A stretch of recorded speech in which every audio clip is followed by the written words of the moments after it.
flowing, don't bring it up. Bring it up. Thank you, Lord. It might take months. Yeah.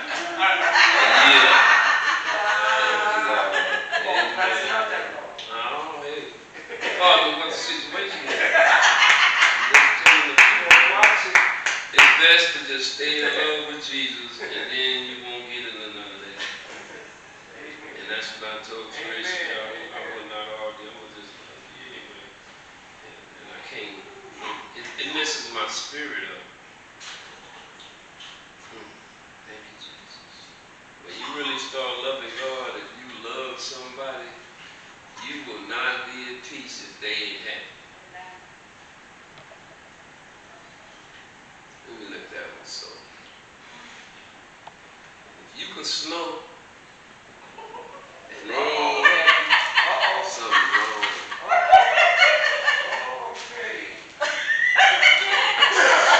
I mean, shaking the house. Because I don't feel at peace if that person is not at peace. Because it breaks up your union.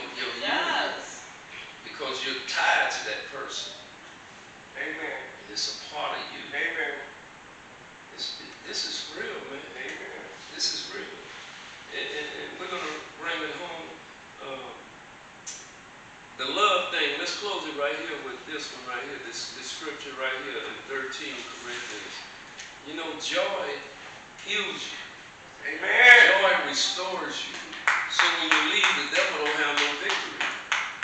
Most Christian people, I notice, they do more discouragement and frustration than joy.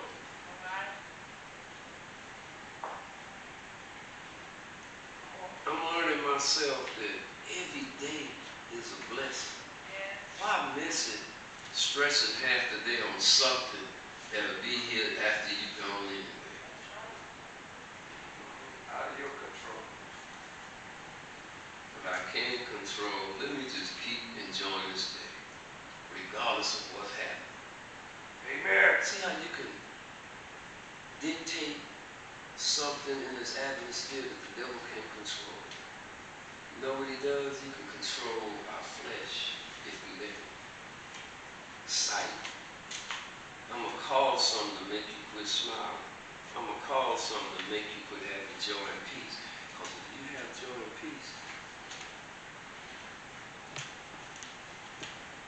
say, Roy, go right over there across the street and the door open and a blessing come.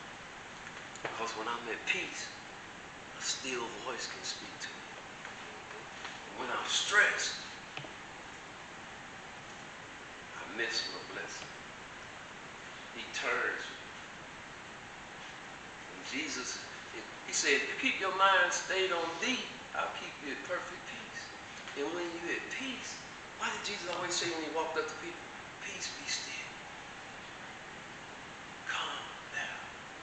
Knowing the Lord will speak to you.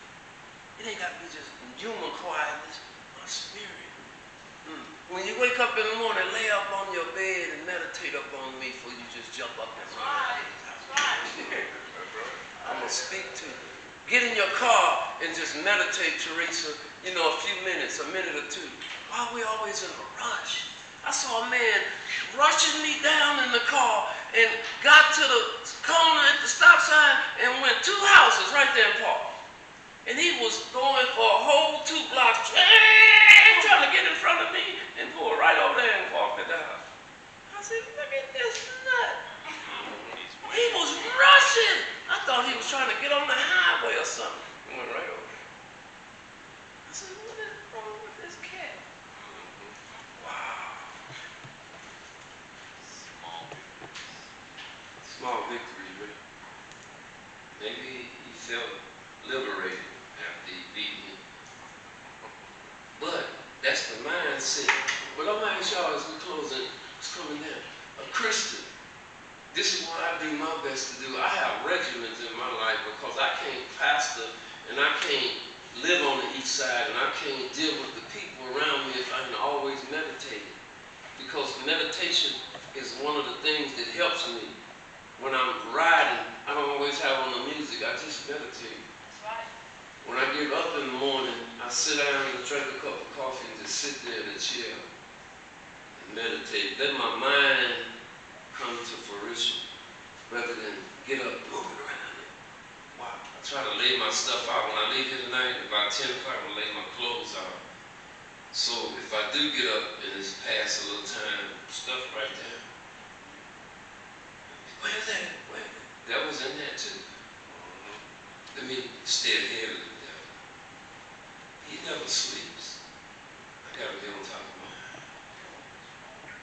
Honest Teresa? I gotta check the car.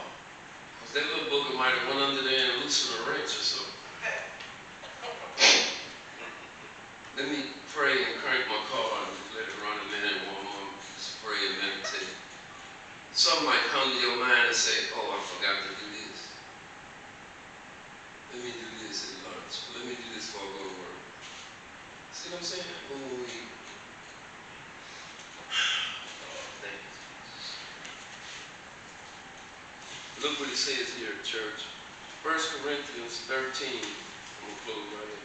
11th verse 8. When I was a child, 11th verse, same chapter. I wonder why he put that in there after the love thing. When I was a child, I spoke as a child. I understood as a child. I thought as a child. But, somebody say but. But when I became a man and a woman, I put away. Somebody say put it away. What you putting away? Putting away what? Put away what? Childish things. Let me ask y'all a question. What is childish things? Only individual. You know what childish things is to me? I'm talking about to me. When I see that young lady like right there, childish things with me when I was hanging with people more than hanging or not taking care of my business about my life, and I'm hanging out with people, and I'm doing things like I'm a teenager, and I had to put away childish things so I could start considering. I'm getting older now. I got to think about my grandkids. Talking about life insurance, taking out $200,000 or $300,000 of life insurance. Don't let nobody know, you know. They might try to take you out early. But $200,000 or $300,000 life insurance and have some put up for my grandkids, and I'm working that out and have some put up for my wife. If I die, she might cry a little bit, but after that, what about living? You say you love somebody, right? Shouldn't they be able to take care of themselves after you go?